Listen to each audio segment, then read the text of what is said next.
Beta Nation, kembali lagi di Podcorn. Kali ini kita akan membahas topik yang berbeda dan jarang dibahas, yaitu politik. Baik dari secara umum dan di kampus tentunya. Bareng tiga narasumber lintas angkatan, ada Riko, Gepi, dan Joshua. Halo semuanya, kenalin nama aku Riko Stefanus, mahasiswa dari Universitas Kristen Petra Surabaya, angkatan tahun 2020 dan dari jurusan Teknik Sipil. Oke, halo semua, perkenalkan nama aku Gabriela Cipanata. Sekarang aku berkuliah di Universitas Kristen Petra dengan jurusan Strategi Communication angkatan 2019. Hai everyone, nama aku Joshua Chang dan aku sekarang lagi melakukan studi di Universitas Kristen Petra juga dan aku lagi dari jurusan IBM angkatan 2018. Nah, dari mereka bertiga, kita bakal lihat politik dari 3 perspektif mahasiswa di masing-masing angkatan. Nah, sekarang menurut kalian, apa itu politik? Oke, mulai dari aku dulu ya. Jadi menurutku politik itu adalah ketika kamu memiliki hubungan, ini hubungannya antara masyarakat, pemerintah, dan negara. Tapi politik itu juga bisa diartikan berbeda. Misalnya yang identik dengan otoritas, kekuasaan, public policy, dan biasanya ada yang namanya konflik di dalamnya. Oke, kalau misalnya menurut aku, politik itu merupakan cara kita dalam bertindak, memilih antara pilihan yang satu dengan pilihan yang lainnya. Lalu saat kita memutuskan suatu keputusan, sebenarnya kita itu sedang dalam berpolitik. Politik itu juga bisa diartikan dalam tanda kutip sebuah identitas gitu. Jadi kita itu bisa tahu seseorang itu akan melakukan apa di kedepannya jika kita memperhatikan cara orang itu berpolitik. Makanya kalau misalnya kita tahu di politik itu aktornya ya orang-orang itu aja gitu. Ya mungkin aku nambahin sedikit juga dari jawabannya Riko tadi. Setuju banget kalau memang politik itu tentang pembuatan keputusan. Tapi mungkin kalau aku ngelihatnya sih lebih ke arah keputusan-keputusan yang memiliki dampak besar yang menyangkut hajat hidup banyak orang. Karena politik pada esensinya adalah membuat keputusan-keputusan yang berskala besar. Berbeda-beda sekali ya. Tapi dari pernyataan kalian semua bisa dilihat bahwa politik ini adalah hal yang bisa dibilang cukup berat. Nah, tapi kenapa kalian di sini aware atau bahkan senang dengan politik? Dan menurut kalian, kenapa mahasiswa perlu tahu tentang politik? Oke, mungkin pertanyaannya cukup menarik sebenarnya. Jadi mungkin aku mau cerita sedikit tentang awal aku tertarik dengan politik itu bagaimana. Jadi awal aku tertarik dengan politik itu saat aku memasuki SMA kelas 2. Di situ waktu itu aku ingat tentang panas-panasnya mengenai Pilpres tahun 2019 dan aku nggak tahu apa-apa waktu itu. Jadi aku kayak, ini apa sih? Kenapa kok ini sedang berita itu hangat gitu? Lalu aku coba cari-cari searching di berita dan dari berita itu kan misalnya kita orang awam, kita itu kadang ada yang nggak ngerti gitu ya. Nah, di situ itu mulainya aku, karena aku nggak tahu, aku mau tahu itu lebih dalam lagi. Dan semakin aku banyak baca berita, maka semakin banyak hal yang aku ingin dalamin lagi gitu. Dan kebetulan waktu itu wali kelasku itu orang lulusan jurusan hukum. Jadi aku kadang tanya-tanya, discuss tentang perpolitikan seperti itu. Dan jujur waktu itu sangat minim banget teman-teman yang tahu tentang politik dan bahkan kalau misalnya aku kan dulu suka baca-baca berita gitu ya tentang politik di kelas. Bahkan mereka itu kayak menganggap ngapain sih baca berita tentang politik? Kenapa kok nggak udahlah sering-sering aja gitu. Dan kalau misalnya aku mau ceritain lebih dalam lagi, mungkin politik itu menurut aku nggak berat. Karena menurut aku politik itu sebuah refreshing gitu. Mungkin teman-teman kalau misalnya di rumah lihat YouTube lagi free gitu, mungkin lihat tentang YouTube yang gaming atau YouTube yang tentang apa gitu ya. Kalau misalnya aku sendiri, aku tuh lebih suka tentang politik gitu.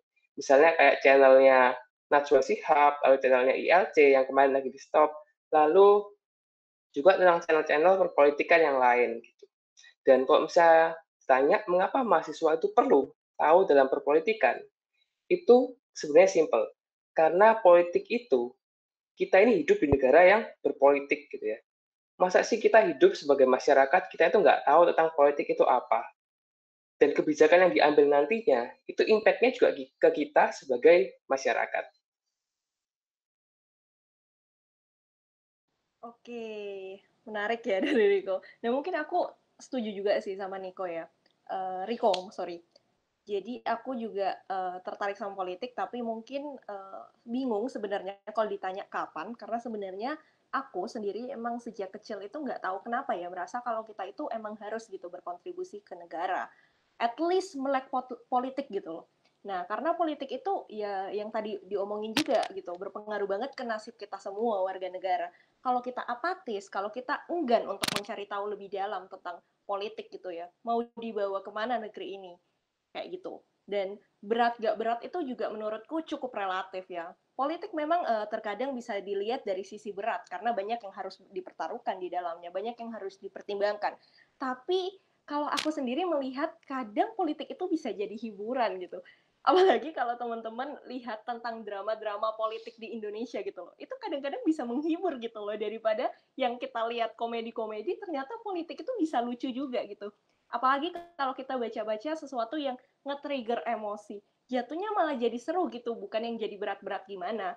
Dan kalau ditanya lagi, kenapa sih generasi muda itu perlu banget melek politik atau ke politik, karena aku generasi muda itu penerus bangsa sih. Jadi perlu banget untuk yang namanya melanjutkan estafet politik negara. Apalagi dengan Indonesia yang menganut sistem demokrasi gitu. Kehadiran anak muda ini bakal punya impact yang luar biasa banget gitu, bisa mempertahankan dan juga tentunya bisa mengoptimalkan sistem yang udah ada, meskipun nggak secara langsung ya. Dan kita juga dari politik itu bisa tahu nih, sistem pelayanan publik Indonesia ini sudah memadai atau belum. Nah, nggak harus yang sampai pro banget tahu semua tentang politik, tapi at least kita itu harus tahu gitu. Kita itu harus berkontribusi apa kepada negara, apa yang bisa kita kontribusikan kepada negara kita. Dan honestly speaking, kalau orang bilang aku jago politik, aku merasa enggak juga sih, karena sebenarnya aku juga masih dalam proses pembelajaran gitu. Karena politik ini enggak sesederhana yang kita lihat di layar kaca, enggak sesederhana yang kita lihat di sosmed gitu. Kalau misalnya kayak ada UU ini yang bermasalah, enggak sesederhana itu. Jadi banyak hal-hal yang membuat aktor A, aktor politik A, atau aktor politik B melakukan hal-hal tersebut gitu. Jadi menurutku ini adalah proses pembelajaran yang cukup panjang dan kita masih harus terus belajar lagi gitu tentang politik. Ya, itu insight yang lumayan menarik sih, Gap. Karena kamu ngelihatnya dari segi dampak praktis ya, kayak apa dampaknya ke masyarakat Indonesia. Kalau aku mungkin backgroundku agak lebih beda. Sejak kecil sih aku tertarik dengan yang namanya justice atau kayak kebenaran dalam tanda kutip.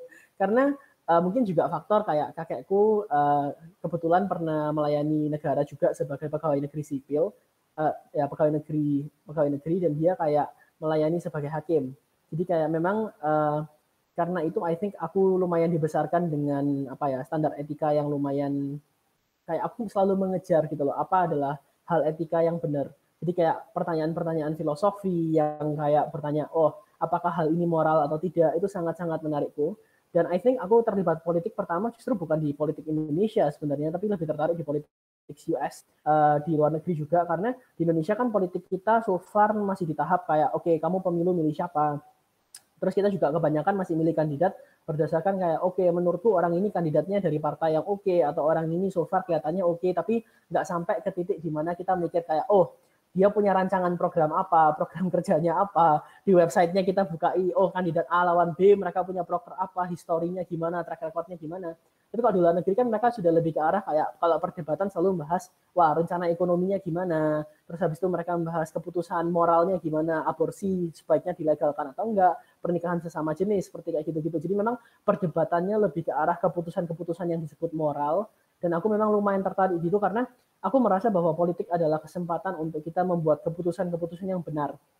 Baik dari segi moralitas dalam membuat keputusan-keputusan yang benar, dan juga dari segi praktis, karena dampaknya kan berhubungan dengan hajat hidup banyak orang ya. Jadi keputusan-keputusan yang salah bisa berdampak massal, dan kayak keputusan-keputusan yang benar bisa membantu banyak orang. Ya mungkin kayak di Indonesia, aku udah terlibat juga kemarin di pemilu, karena kebetulan pas aku bisa memilih di tahun itu juga ada pemilihan umum, dan ya aku lumayan tertarik dapat kesempatan itu karena sebenarnya orang yang kita pilih di pemilu itu kan juga berpengaruh banget kan. Kalau mereka terpilih, mereka yang akan melayani beberapa tahun gitu, dan mereka akan memiliki kuasa dan otoriter yang lumayan luas.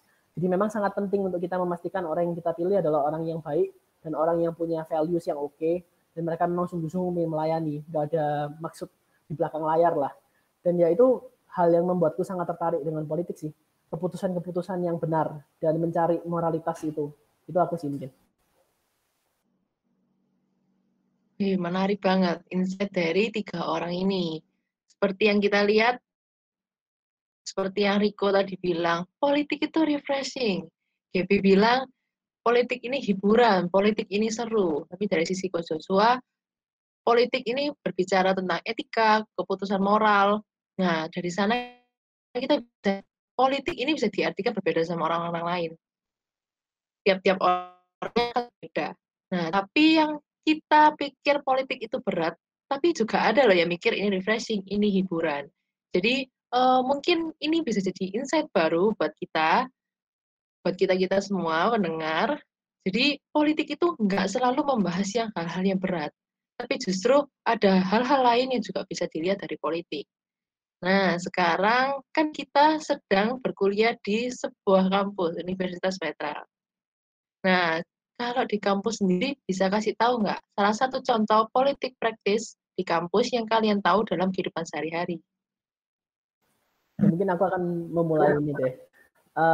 Dari segi kehidupan kampus ya, karena kita kan juga mahasiswa-mahasiswi di UK Petra. I think kayak ada 2 cara sih untuk terlibat politik. Sisi pertama adalah menjadi perwakilan mahasiswa. Dan menjadi perwakilan mahasiswa itu ya kayak ibaratnya kalau di luar Petra nyalek. Jadi kayak maju nyalon suatu posisi. Dalam bentuk apa? Ya itu kayak mencalonkan diri melayani sebagai BPMF atau MPM atau HIMA atau ketua BEM. Karena memang posisi-posisi itu akan dipilih oleh dalam tanda kutip ya masyarakat Petra. Dan memang itu adalah salah satu cara kita bisa terlibat aktif. Karena memang Petra ini jujur sumber daya orang-orang yang mau melayani dan membantu mengurus universitas ini nggak terlalu banyak. Setiap tahun juga BPMF nggak pernah lengkap. Tahu nggak kalau sebenarnya BPMF itu maksimal 2 orang per jurusan. Banyak yang 1 aja nggak ada. Dan MPM itu sebenarnya maksimal 3 orang per fakultas kalau nggak salah. Dan itu juga so far I think nggak terlalu penuh. Ya, jadi kayak tahun ini calon yang maju MPM total 8 dan fakultas kita ada 7. Jadi ya sangat kurang dari maksimal. Jadi memang itu salah satu cara untuk kita bisa terlibat politik secara langsung. Kebetulan mungkin aku bisa lebih banyak berbicara tentang ini dari segi experience juga, karena kebetulan tahun ini aku dipercaya oleh mahasiswa untuk melayani sebagai ketua HIMA juga di IBM. Sekaligus aku lagi nyalon ketua BEM. Jadi kayak itu salah satu cara aku mempraktekkan politik ini dari segi Petra. Cuman cara yang lebih umum ya, dan mungkin lebih bisa dijangkau oleh banyak orang, terutama untuk kamu ini yang mendengarkan podcast. I think kalau kamu belum majukan diri untuk melayani di bidang-bidang tersebut, hal paling sederhana adalah ya cari tahu siapa yang nyalon.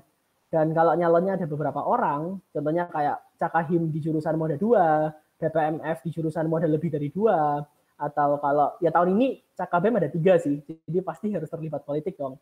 Ya sesimpel carilah tahu kandidatnya siapa aja, mereka background-nya gimana, experience-nya gimana, mereka punya apa ya, program kerja seperti apa. Kebanyakan sih bakal ada kampanye. Jadi kayak mereka pasti memberikan informasi. Kalau kalian mau cari tahu, aku lumayan yakin sih semua kandidat-kandidat yang mencalonkan diri di pemilu raya juga pasti sharing dan pasti terbuka dengan ide-ide mereka.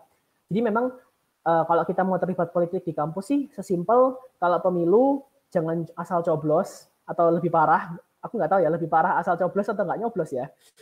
Mungkin itu debatable, tapi cobloslah dengan bijak, gunakanlah hak suaramu. Cuman ya jangan ngawur, kayak benar-benar research, karena orang itu yang akan mimpin kayak Petra selama 1 tahun ke depan dan mewakili kalian juga suara kalian di kongres mahasiswa atau di dalam HIMA atau BPMF atau MPM, dan mereka itu punya otoritas untuk membuat banyak keputusan yang mempengaruhi kalian. Sesederhana kayak kegiatan apa yang boleh, kapan boleh diadakan, keuangannya berapa, dan nanti kalau kalian jadi anggota panitia ataupun kalian mahasiswa biasa nih yang nggak ngapa-ngapain, kalian akan sangat terdampak dengan keputusan-keputusan itu, karena kalau kita dibuat keputusan yang merugikan mahasiswa umum, contohnya kayak, oh ya mulai sekarang kita akan kita akan mengizinkan Open PO atau melarang Open PO, itu kan mahasiswa umum terdampak. Karena kalau Open PO semenjamur dulu lagi, nanti semua orang akan ditembak Open PO. Meskipun kita COVID-19 gini kelihatannya susah ya, shipping cost-nya ke luar kota dan keluar pulau mungkin susah ya kalau demi Open PO. Tapi ya, itu cara simpel untuk terlibat politik di Petra sih. Ya mungkin nanti bulan Mei, bulan kampanye dan bulan pemilu, sementara ini carilah tahu siapa kandidat-kandidat yang akan mewakili kalian di tahun depan, dan coba cari orang-orang yang kalian percaya untuk memimpin kalian 1 tahun kemudian. Ya mungkin itu contohnya. Oke, kalau dari aku sih sebenarnya cukup mirip-mirip ya sama Josh Chang. Kalau politik praktis di dunia perkuliahan itu sebenarnya ya seperti yang tadi, BPMF, kita bisa calon di MPM. Nah, itu kita bisa melihat lebih dalam sih, apalagi kalau teman-teman kebetulan di tahun ini, di periode ini aku bakal memajukan diri juga untuk jadi MPM. Nah, di MPM itu kita juga bahas yang namanya tata aturan gitu. Nah, ini juga kalau kita bicara negara, ini sebenarnya ada hubungannya sama public policy tadi itu yang seperti yang aku bilang sebelumnya. Jadi kita secara tidak langsung itu udah terlatih gitu gimana sih cara buat draft tata aturan, sehingga ketika kita langsung masuk ke dunia politik yang benar-benar politik di negara, kita udah ada pemahaman gitu. Dan kalau tadi Josh Chang bilang untuk mahasiswa yang nggak ngapa-ngapain, carilah pemimpin, atau misalnya nih si BEM kan ada 3 calon, carilah benar-benar gitu, jangan cuma dipilih karena temen, dilihat dong track recordnya gimana, udah pernah ngasih apa ke Petra, dedikasinya mereka itu seperti apa. Nah, itu kita juga secara nggak langsung terlibat dalam politik praktis di universitas gitu, di kampus. Dan setelah itu ya, setelah pemilu raya selesai untuk mahasiswa pemilihan-pemilihan, setelah itu jangan udah angkat tangan gitu, serahin ke BEM, serahin ke MPM, jangan, malah harusnya setelah selesai pemilu raya dikawal terus gitu. Misalnya kalau ada yang aspirasi ya diomongin ke MPM, jangan cuma ya udahlah pokoknya pasti ada lah yang aspirasi, jangan gitu. Malah harusnya politik itu nggak cuma sekedar coblos, tapi setelah kalian coblos itu banyak gitu yang harus kalian lakukan untuk Petra, sehingga si orang-orang yang punya kekuasaan ini nggak semena-mena gitu, biar mereka itu tahu kalau mereka ini udah dikasih kesempatan, udah terpilih, ya harus ngelakuin tugas mereka dengan baik gitu. Cuma ada yang pengen aku tekanin sih di sini, karena kan tadi kita bahasnya tentang politik praktis di universitas ya. Cuma kalau aku sih pengen nyaranin aja untuk teman-teman yang emang mau atau lagi tertarik di dunia politik, sebaiknya kalau politik praktis yang berhubungan sama negara, apalagi teman-teman masih di bangku universitas ya, mending kalau aku sendiri merasa terlalu berbahaya gitu kalau politik praktis negara, karena politik praktis negara itu udah berhubungan sama orang-orang yang punya kepentingannya lebih gitu, apalagi paslon-paslon partai gitu. Nah, partai ini berbahaya gitu, apalagi kalau udah masuk di universitas-universitas. Nah, teman-teman bisa kok jadi terlibat dalam politik itu di politik universitas dulu aja gitu. Jangan sampai teman-teman yang pengen tahu banget nih tentang politik praktis, tapi malah masuknya politik praktis di negara, yang malah teman-teman ini bisa jadi salah arah sih kalau menurutku. Gitu sih. Oke, mungkin kalau menurut aku tadi kan sudah dijelasin dengan sama Ko Joshua Chang sama Cecep juga tentang pemilu raya yang ada di Universitas dan Petra. Kalau misalnya dari sisi maba, menurut aku kita memilih untuk masuk di suatu organisasi itu kita sudah masuk dalam dunia politik yang ada di kampus gitu. Misalnya aku dulu masuk dalam Persma, itu kita akan memilih gitu ya dalam berpolitik yang ada di kampus seperti itu. Lalu juga kalau misalnya kita dalam mencari paslon yang ada di kampus dalam ketua-ketua, itu kita juga benar banget tadi kita harus cari track record-nya gimana, lalu kita juga harus tetap kenal. Lalu dari sisi kita juga yang menjalankan organisasi itu, mungkin kita yang akan dijelaskan itu dalam lingkup kekuasaan sebagai ketua gitu ya. Sebagai kita mahasiswa baru itu kita juga harus tetap mempertahankan kredibilitas kita sebagai mahasiswa baru yang juga merupakan bagian dari politik itu sendiri. Jadi meskipun kita bukan ketua, tetapi sebagai mahasiswa baru kita itu juga punya peran dalam sebuah politik yang ada di kampus. Mungkin kalau misalnya aku mau kasih contoh yang menggelitik gitu tentang perpolitikan yang kurang baik yang ada di kampus, yang dihindari gitu ya. Mungkin kita memilih, misalnya kita jadi koordinator atau kita jadi ketua gitu ya. Mungkin kita kan dikasih kesempatan untuk memilih siapa sih bawahan kita. Kalau misalnya kita memilih bawahan ini dengan cara atau dengan tanda kutip kita punya kedekatan dengan orang tersebut, itu merupakan politik praktis yang merugikan dan merupakan politik praktis yang salah gitu. Dan hal ini kok misalnya diterapkan di aspek kenegaraan, mungkin nggak usah disebutkan ya contohnya, tapi kita juga bisa lihat sendiri dalam pemerintah atau dalam kekuasaan, mungkin itu terkadang memang terjadi gitu ya, terjadi, dan itu nggak bisa dipungkiri memang seperti itu. Jadi kalau misalnya dalam berpolitik di kampus itu benar banget tadi juga bisa dibilang kita itu trial dulu lah di kampus kok misalnya kita benar-benar mau politik praktis di negara gitu. Oke, mantap. Oke, dari kalian bertiga itu dari masing-masing angkatan punya insight-nya masing-masing. Tapi yang aku soroti tadi dalam hal organisasi. Mungkin dari Coach Jang ada insight dari seorang yang akan maju menjadi ketua BEM. Nah, untuk dari yang Baby itu ada insight dari orang yang ingin masuk ke MPM. Tapi dari Riko juga ada insight dari maba sendiri. Nah, kita sebagai mahasiswa pasti punya peran masing-masing seperti yang udah disampaikan sama Riko tadi. Jadi nggak peduli kita ketua, nggak peduli kita mahasiswa sebagai anggota, itu juga memiliki perannya masing-masing. Sekarang bagaimana masing-masing dari kita memanfaatkan dan mempertahankan kredibilitas dari peran kita masing-masing itu, seperti yang sudah disampaikan sama Riko. Nah, untuk yang udah dibahas tadi juga mengenai pemilu raya, nanti teman-teman bisa refleksiin lagi apakah teman-teman tahun lalu sudah memilih dengan baik. Jika belum, ayo mulai cari-cari tahu siapa sih calon-calonnya supaya nantinya kita memilih dengan benar dan memilih dengan bijak supaya nantinya juga membawa Petra ke yang lebih baik lagi. Nah, setelah kita membahas di lingkungan kampus, nah sekarang konteksnya lebih luas lagi di politik negara. Tapi ini dari segi pengamat atau sampai misal kalau kita mahasiswa sampai level ke kita nyoblos gitu. Nah, apa sih yang bisa dilakukan mahasiswa supaya bisa mengikuti, memahami, beropini dengan bijak di ruang. Oke, sebenarnya kalau dari aku simple ya, kita nggak harus yang pro banget, tapi at least sebelum nyoblos, apalagi yang paling kita lihat ya, seperti yang tadi udah diomongin, coblos-mencoblos ini jadi hal yang penting gitu di politik Indonesia, karena kita kan levelnya emang masih sampai sana ya, coblos-mencoblos itu penting banget gitu. Jadi sebelum kita coblos ini kan ada aktor politik nih. Kita harus cari tahu dong background-nya gimana, track record-nya seperti apa. Dan bukan cuma track record dan background gitu, tapi surrounding-nya itu seperti apa, lingkungannya seperti apa, partainya gimana. Ini semua ini harus dicek gitu. Jadi biar kita bisa memilih orang yang tepat.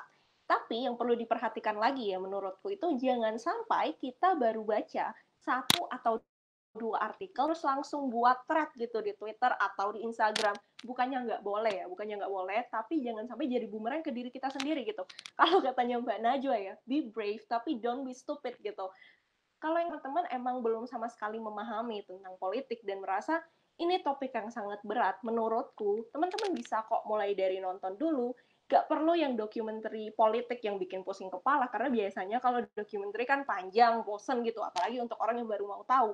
Bisa kok nonton serial Netflix yang ringan, yang fiction mungkin, tapi banyak manfaat gitu. Misalnya ya, Designated Survivor. It's very good serial Netflix gitu ya, karena itu benar-benar membuka banyak perspektif gitu tentang politik. Nah, teman-teman aku juga banyak sih yang awalnya nggak suka sama politik, tapi pas nonton itu kayak, oh ternyata politik itu seru kok. So, kita bisa lihat sih dari film itu kita bisa belajar banyak hal. Dan ini sih, sebenarnya kalau dari film itu kita bisa lihat, satu, politik itu sebenarnya apa sih? Politik itu kotor. Tapi di sisi lain gini, politik itu juga penting loh untuk kemajuan negara. Dan politik emang nggak mudah gitu. Dari film itu juga kita bisa lihat gitu, kalau suatu pemegang kekuasaan ketika mau ngambil kebijakan, itu banyak kok yang harus dipertaruhkan dan nggak mungkin bisa menyenangkan semua orang. Banyak yang mungkin harus dikorbankan juga.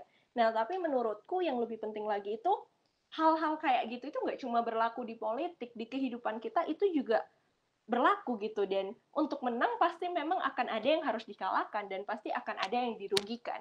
Dan kalau aku merasa politik itu memang kotor, yes. Tapi nggak apa-apa, karena kalau orang yang baik nggak mau terjun ke politik, si yang kotor-kotor ini malah makin keenakan gitu. Jadi menurutku ya peran teman-teman itu adalah dengan kita belajar, kita memahami, kita mencari tahu backgroundnya gimana, track recordnya gimana, sehingga kita ini bisa setidaknya membawa perubahan meskipun tidak signifikan, tapi satu suara itu berpengaruh besar gitu terhadap pemilih, terhadap orang yang kita pilih nantinya.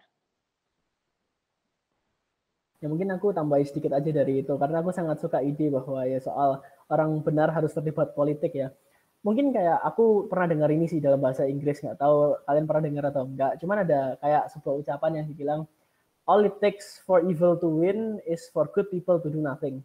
Kurang lebih kalau ditranslate adalah, ya kalau kejahatan memenang itu bukan soal ada atau enggak ada orang baik, tapi soal orang baiknya diam atau enggak.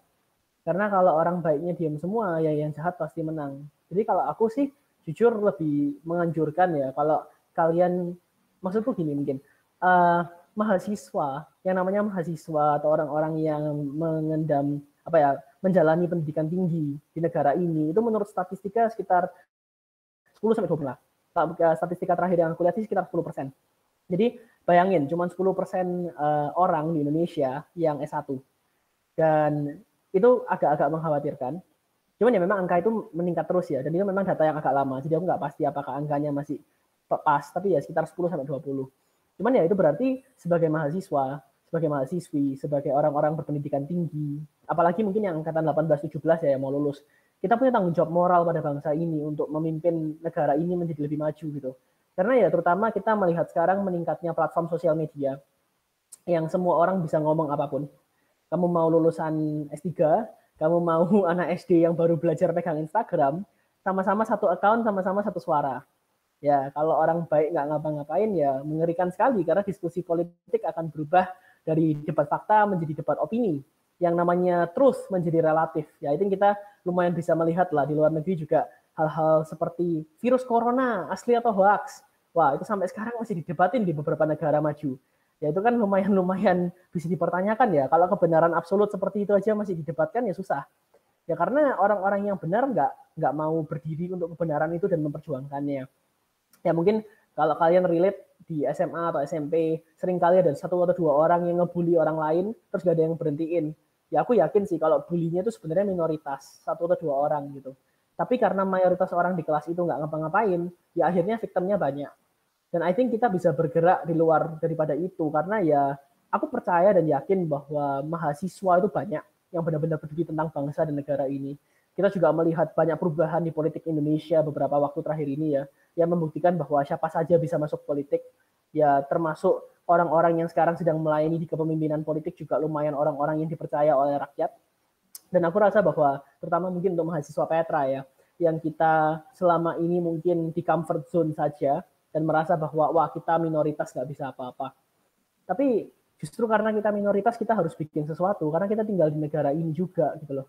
Mau kamu minoritas, mau kamu mayoritas, kita lahir sebagai orang Indonesia dan kita harus punya opini publik itu. Karena ya mungkin sebagai contoh pribadi di hidup saya, pas aku masih SMP pernah sempat studi ke luar untuk sebentar, jadi kita ada kayak pertukaran pelajar. Dan ketika diminta memperkenalkan diri, salah satu guruku itu ngajari aku untuk ngomong di dalam bahasa Mandarin ya buat yang bisa. Kalau kita itu inihuaren, nggak boleh bilang kita iniren, ngomongnya inihuaren. Kalau di Trans Indonesia sih ngomongnya ya kita orang Chinese yang lahir di Indonesia. Dari dulu sampai sekarang aku nggak ngerti sih sama itu, karena ya aku lahir di Indonesia, aku dibesarkan di Surabaya, dan aku makan makanan Indonesia. Ya kalau dibilang aku orang Indonesia atau enggak, ya jawabanku aku orang Indonesia. Karena ya bendera merah putih benderaku, Indonesia Raya lagu kebangsaanku, dan ya gimana-gimana aku akan selalu mengaku 我是印尼人, karena 我是从Indonesia lah itu. Ya aku dari Indonesia gitu loh, aku orang Indonesia.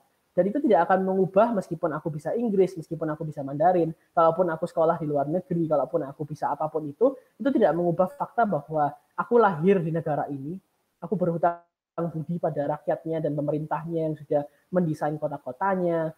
Sejelek-jeleknya pemerintah menurut kalian, percayalah kalau kalian menjabat di posisi itu belum tentu kalian bisa do a better job, belum tentu bisa better, karena susah ngurus kota itu. Ngurus organisasi 20 orang di Hima Bintra aja angel, enggak bayang no, ngurus satu kota yang isinya banyak orang. Ya kita berharap aja mereka melakukan yang terbaik. Dan kalau kalian nggak suka apa yang terjadi di politik, ya do something. Pilihlah orang yang lain, kalian sendiri terlibatlah di politik lebih aktif. If you don't like something, change it. Jangan cuma komplain. Karena komplain juga nggak akan mengubah apa-apa. Ya, tapi at least kalau komplain sampaikan ke pihak yang berwenang, jangan gibah di sosial media, nggak ada yang baca. Tapi memang ya penting untuk kita menyampaikan kebenaran dimanapun kita berada. I think penting banget untuk kita terlibat dan tahu tentang politik di Indonesia, karena ya terakhir-terakhir ini terutama dengan sosial media yang namanya keputusan kebijakan publik sudah mulai didiskusikan ya.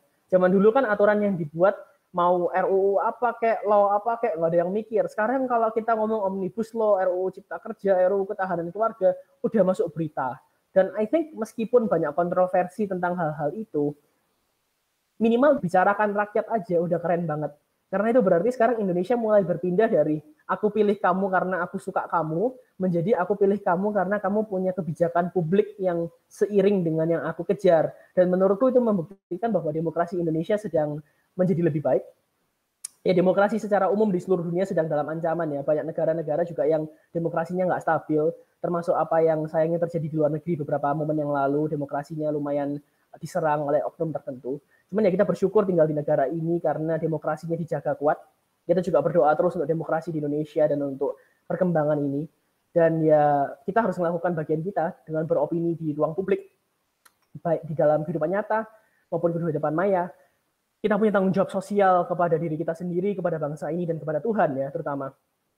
Untuk melayani bangsa ini dan untuk melakukan yang terbaik untuk orang-orang yang ada di negara ini, karena kita dipercaya oleh Tuhan juga untuk lahir di negara ini dan untuk melayani di negara ini.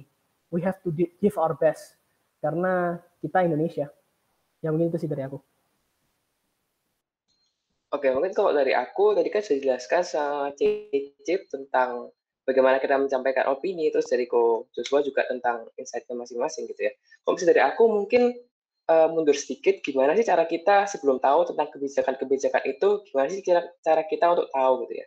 Mungkin kalau misalnya di masyarakat sendiri, memang terkadang tuh ada mahasiswa yang nggak tertarik atau kurang tertarik dengan perpolitikan, dan memang juga ada yang tertarik gitu ya. Dan kalau misalnya kita lihat, itu bisa loh kita itu cari tahu tentang berita-berita itu dengan cara membuka berita-berita gitu ya. Kalau misalnya kita masukkan di dunia kampus gitu ya.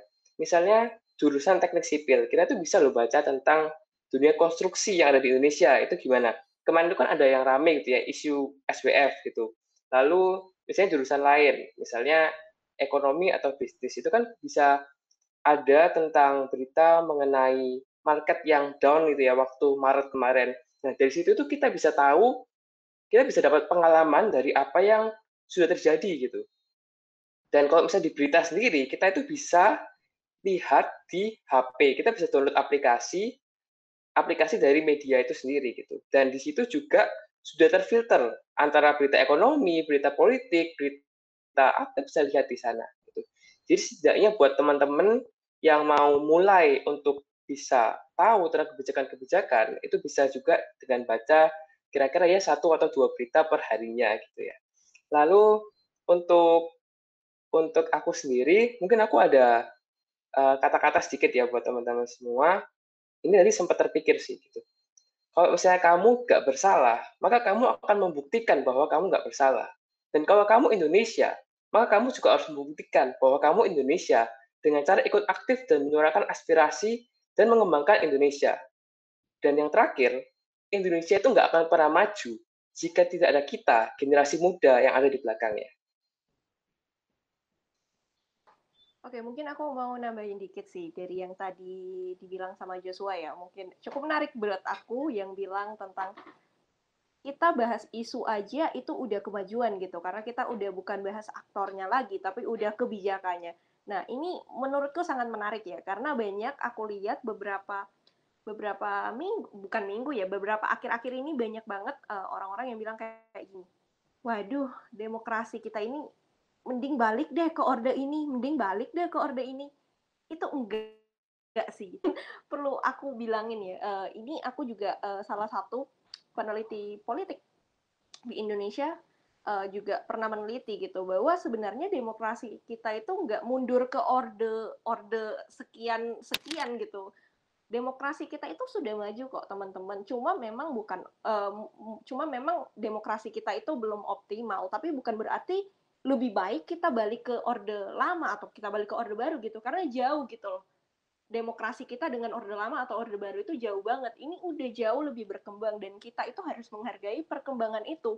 Nah, meskipun memang belum optimal, maka itulah peran kita untuk mengoptimalkan demokrasi itu. Jangan protes, nggak apa-apa protes, tapi jangan terlalu berlebihan dan merasa pengen balik ke Orde Baru atau Orde Lama gitu. Padahal sebenarnya kalau dilihat secara jangka panjang ya, sebenarnya demokrasi kita itu sudah berkembang, cuma memang belum optimal dan perlu dioptimalkan gitu sih. Mungkin aku pengen nambahin sedikit dari itu ya, karena aku juga jadi terpikir dari yang kamu ngomong, Gap. Demokrasi itu hal yang kita belajar sejak SD mungkin ya, di pelajaran PKN. Ide bahwa semua orang di satu negara punya satu suara, kita boleh menentukan masa depan bersama. Cuman ya, untuk kita anak muda ya, aku cuma pengen ngomong kayak, don't take it for granted. Itu bukan sesuatu yang otomatis pasti ada. Kamu tuh lahir di negara demokratis itu bukan mujizat. Ada yang memperjuangkan dan ada yang mempertahankan. Jadi memang porsi kita sebagai mahasiswa dan mahasiswi modern adalah memperjuangkan dan mempertahankan demokrasi. Semua progres beberapa tahun terakhir ini bisa dimusnahkan dalam 1 tahun, tergantung siapa presiden berikutnya. Jadi memang penting untuk kita mempertahankan dan kita memperjuangkan demokrasi. Demokrasi sekuat apapun atau sestabil apapun bisa runtuh. Ya mungkin buat yang nggak tahu, di Myanmar itu mereka memiliki presiden yang pernah menang Nobel Peace Prize, dan barusan aja tahun ini terjadi revolusi militer dan demokrasi mereka lumayan terancam. Demo-demo di jalan itu ditembaki dan ada orang-orang yang meninggal. Jadi maksudku kayak, just because hari ini negaramu demokrasi, bukan berarti besok pasti demokrasi. Dan sejelek-jeleknya demokrasi, at least suaramu ada artinya. Ya, meskipun kamu nggak pakai, at least kalau kamu mau pakai boleh gitu loh. Belum masuk ke negara yang pemerintah ngomong gini, Triman, informasi semua disensor. Simple, kalau informasi semua disensor ya, ini mungkin dampak praktisnya ke hidup kalian ya. Kalau semua informasi disensor, bisa-bisa kalian nggak bisa pakai Google, harus pakai search engine-nya pemerintah. Bisa-bisa kalau semua informasi disensor, Instagram, yang semua orang di sini aku yakin pakai berjam-jam tiap hari, termasuk saya, nggak bisa dipakai. TikTok bisa di-ban. Itu terjadi di negara lain gitu loh. Di negara-negara lain itu sumber informasi difilter sama pemerintah. Karena pemerintahnya nggak mau kamu bisa mikir. Pemerintahnya nggak mau kamu bisa dapat ide-ide semua orang satu suara. Mereka maunya semua ikut maunya pemerintah. Jadi semua informasi difilter. Bayangin hidup tanpa TikTok, hidup tanpa Instagram. Kalau masih suka TikTok dan Instagram, terlibatlah politik. Oke, menarik sekali insight dari 3 orang ini. Nah, tapi ada beberapa hal yang aku soroti tadi, lebih ke banyak ya mahasiswa, banyak veteran nation yang kepingin tahu, kepingin terlibat dalam politik, tapi bingung mulai dari mana. Nah, tadi ada beberapa tips dari ketiga rekan kita, yang tadi dari Gaby juga ada bisa mulai nonton serial Netflix. Nah, aku yakin kita semua waktu senggang nggak akan pernah lepas dari Netflix. Pasti banyak dari kita yang suka banget sama Netflix. Nah, daripada kita nonton hal-hal yang nggak berguna, mendingan kita nonton hal-hal yang berbau politik supaya menambah wawasan lagi. Nah, juga ada insight dari Riko yang politik itu nggak terbatas jurusan loh teman-teman ternyata. Ternyata dari jurusan kalian juga bisa berperan loh. Nah, tadi juga ada tips juga untuk baca 1-2 berita per hari. Nah, mungkin itu cukup efektif untuk beberapa orang. Jadi, Petra Nation bisa mencoba masing-masing apa sih yang lebih efektif untuk kalian masing-masing. Nah, untuk kita sendiri dalam kehidupan sehari-hari sering ya berpikir kayak, oh ya kita minoritas, kita nggak bisa melakukan apa-apa. Tapi dari Coach Joshua sendiri sudah kasih pandangannya bahwa minoritas justru seharusnya kita do something untuk kita merubah sesuatu. Jangan kita cuman ngedumel istilahnya, jangan cuman ngomel di media sosial, tapi kita harus do something untuk memperbaiki apa yang kita resahkan tadinya. Nah, tapi semuanya dimulai dari kita di Universitas Kristen Petra. Apa sih yang jadi peran kita? Nah, gimana sekarang kita berperan secara khusus di Universitas Kristen Petra? Nantinya kita terjun ke dunia yang utuh, dunia yang asli, yaitu negara. Nah, Dengan harapan adanya podcast ini, Petra Nation bisa merefleksikan lagi dan mengetahui lagi apa sih politik dan bagaimana berpolitik itu. Nah, sekian dari obrolan kita hari ini. Terima kasih buat 3 narasumber kita yang udah menyempatkan waktu untuk berbagi insight-nya di sini. Dan akhir kata, sampai jumpa di podcast episode selanjutnya.